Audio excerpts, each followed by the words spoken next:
Well, despite citing no actual evidence, Republicans in the House are pressing ahead with their investigation of President Donald Trump for possible collusion with the state of Russia. David Brooks of the New York Times, who despises Trump and says so all the time, even he is getting suspicious of the whole enterprise. Here's what he said. I'm actually getting more uncomfortable with this whole deal, thinking that maybe we're getting a little ahead of ourselves. And I'm bothered by the lack of emerging evidence about the underlying crime, that there was actually collusion or coordination between the Trump White House. I'm just afraid we're being swallowed up by the politics of scandal when there's less and less evidence that they actually colluded. And maybe that'll come out, but so far it hasn't, and it bothers me. So what is this investigation about, and when, if ever, does it end? Congressman Trey Gowdy just took over as chairman of the House Oversight Committee. He also serves on the House Intelligence Committee, and he joins us tonight. Congressman, thanks so much, Chairman. Thank you for joining us. Yes, sir. Hope you're feeling better. I feel vigorous.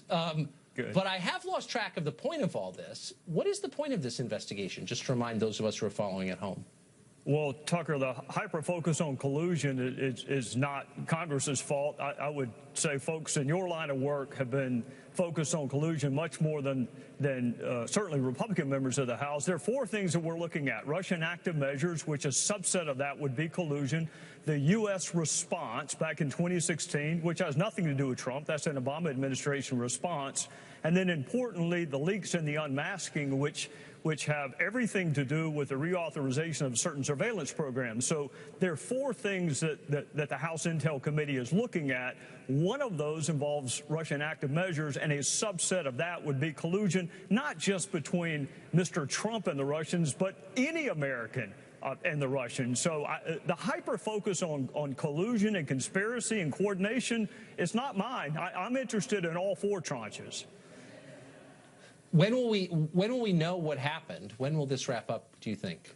When the last witness is interviewed, and that is a legitimate criticism. I was ready months ago. There are only 6 members of the House Intel Committee that are conducting the witness interviews. Only 6, so it's not the whole committee.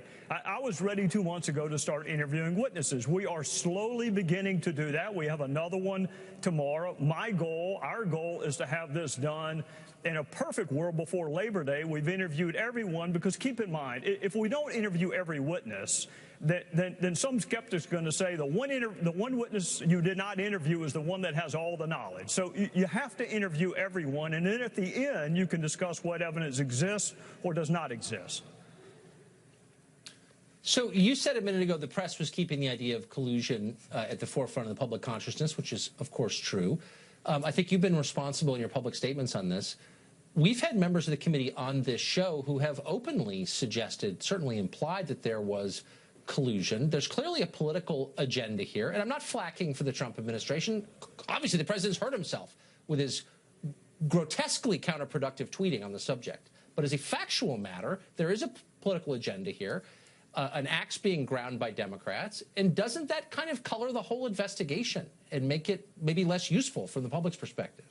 Well, it certainly may, the congressional part. I think Robert Mueller has a long, distinguished career that is essentially apolitical. And I think that people are going to be able to have confidence in the outcome of that investigation. With respect to Congress, we have a tendency to politicize almost everything, Tucker, and you're exactly right.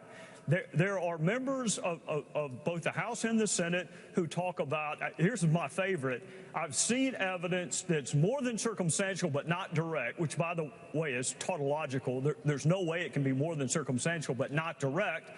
And then one of the members of the committee said this week that he has seen evidence. He can't tell us what it is. It's not beyond a reasonable doubt. There's no way to defend yourself against those kind of baseless, reckless accusations. So I think ultimately the public will have confidence in Robert Mueller's investigation. Whether or not they have confidence in Congress's investigation depends on how responsible we are and how we frame the issues. So you've just taken over the chairmanship from Jason Chaffetz. How will the committee be different under your leadership? Well, there are 2 components to our committee, Tucker. There's oversight, and then there's government reform. Oversight is always in fashion. It's always in style because of branch equity and branch equilibrium issues. this is a once-in-a-generation opportunity to do the government reform that lots and lots of folks have been talking about for decades. So that's going to be my focus. It's going to be serious, reform-minded ideas that save money. That, you know, what frustrates people is when we have hearings on waste, fraud, and abuse, and then we do nothing about it. So I look for fewer hearings on waste, fraud, and abuse, and more work on it. I got to say, I love the hearings, but I'd also like to see some action. I'm sure lots of our viewers agree. Mr. Chairman, thank you for coming on tonight. I appreciate it. Yes, sir. Thank you, Tucker.